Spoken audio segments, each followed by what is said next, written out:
Hello and welcome to all dear students in the forum of mathematics. तो आइए आज पूरक कोणों के त्रिकोणमितीय अनुपात पर आधारित एनसीईआरटी एक्सरसाइज 8.3 के कुछ महत्वपूर्ण क्वेश्चन जो परीक्षा में आते हैं। अधिकतर क्वेश्चन छोटे भी हैं, सरल भी हैं, लेकिन परीक्षा में ज़्यादा आते हैं। ऐसे क्वेश्चनों को हल करने का प्रयास करते हैं। तो इसी संदर्भ में एनसीईआरटी एक्सरसाइज 8.3 का पहला क्वेश्चन ले रहा हूँ। पहले क्वेश्चन में 4 क्वेश्चन है, तो उसका पहला जो पार्ट है क्वेश्चन है वैल्यू आपको फाइंड करना है sine 18 degree sine 18 divided by cos 72 sine 18 divided by cos 72।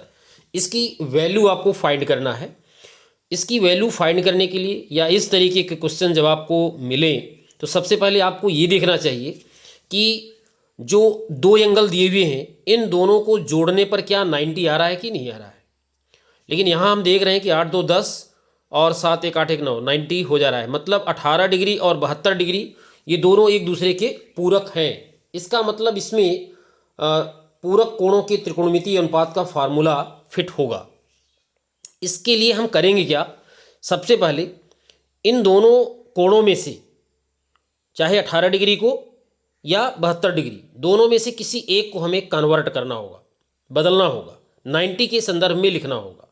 दोनों को नहीं बल्कि दोनों में से किसी एक को। मान लीजिए हमें 18 डिग्री को चेंज करना है।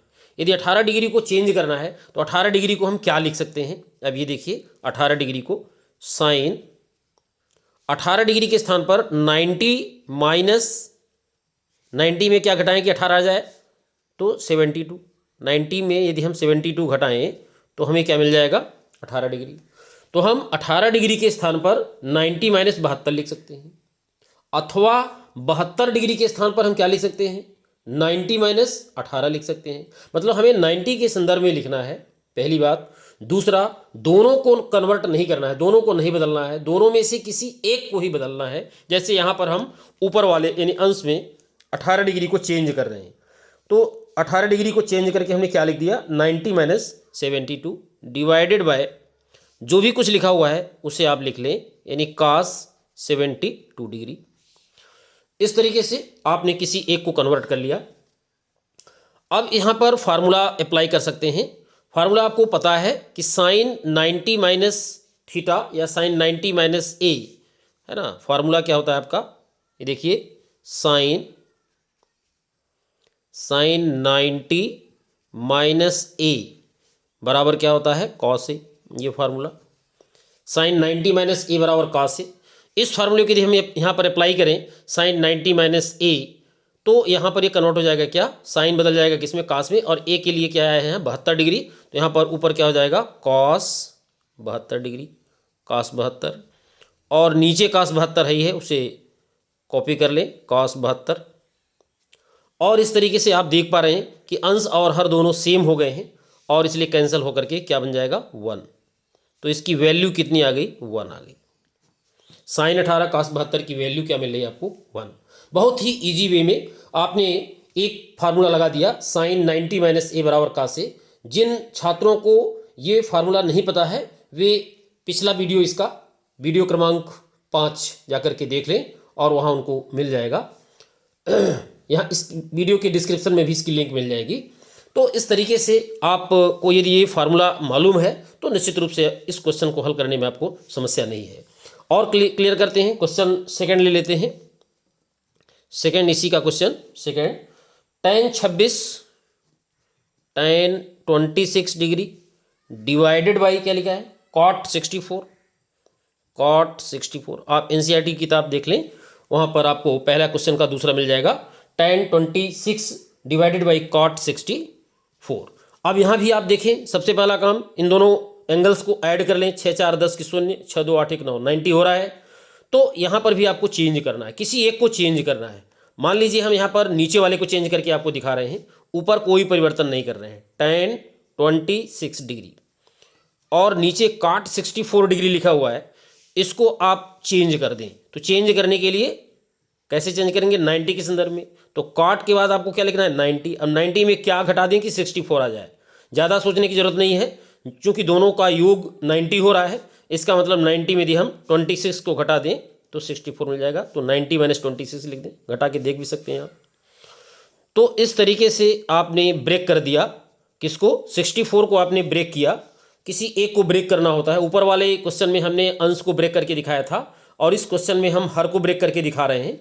तो कुल मिलाकर के अंश या हर किसी एक को आपको ब्रेक करना है। यहाँ पर जो फार्मूला अप्लाई होगा cot 90 माइनस ए, ये फार्मूला लगेगा cot 90 माइनस ए, cot 90 माइनस ए बराबर होता है क्या, tan ए। cot 90 माइनस ए बराबर tan ए। तो उस हिसाब से यहाँ पर क्या हो जाएगा, tan 26 degree divided by cot 90 minus 26 है, cot 90 माइनस ए बराबर tan ए होता है। तो ये cot चेंज हो जाएगा किसमें, tan में, और ए का मान यहाँ पर कितना है 26, तो यहाँ पर मिलेगा क्या, tan 26 डिग्री। और इस प्रकार से आप देख सकते हैं कि अंश और हर दोनों बराबर हो चुके हैं, तो कैंसिल होकर के क्या मिल जाए आपको, वैल्यू 1।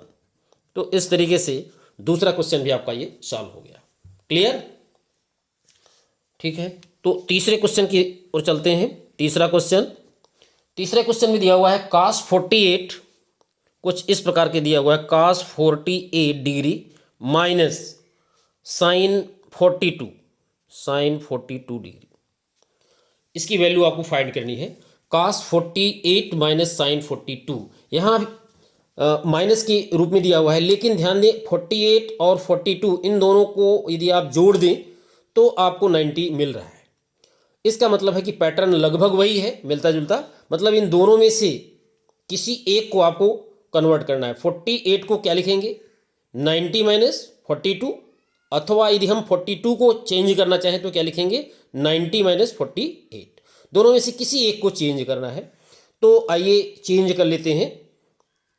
मान लीजिए पहले वाले को ही चेंज कर लेते हैं, तो क्या लिख देंगे, cos 90 माइनस 42, 90 माइनस 42। ये आपने 48 के स्थान पर यूज़ किया 90 माइनस 42। और दूसरा वाला जो भाग है sin 42, इसमें आपको कोई परिवर्तन नहीं करना है। ठीक है।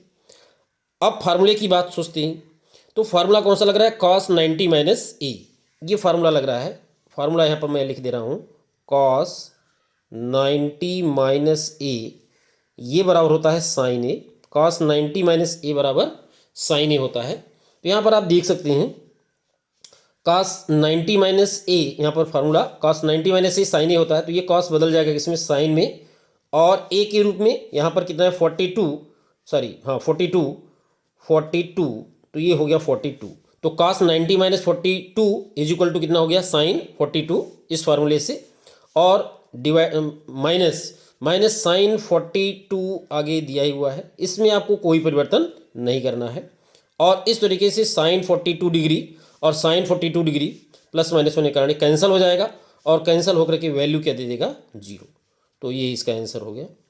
इस तरीके से छोटे छोटे प्रश्नों को आप हल करना सीखिए, और जब इनको आप हल करेंगे तो थोड़ा सा जो बड़े क्वेश्चन हैं उनको भी हल करने में आपको सहूलियत होगी। और ये छोटे छोटे जो फार्मूले हैं त्रिकोणमितीय अनुपात वाले, इनको भी याद कर लें। कैसी लगी ये शैक्षणिक जानकारी? यदि आपको अच्छी लगी हो तो वीडियो को लाइक करें, चैनल को सब्सक्राइब करें और बेल आइकन को टच करें।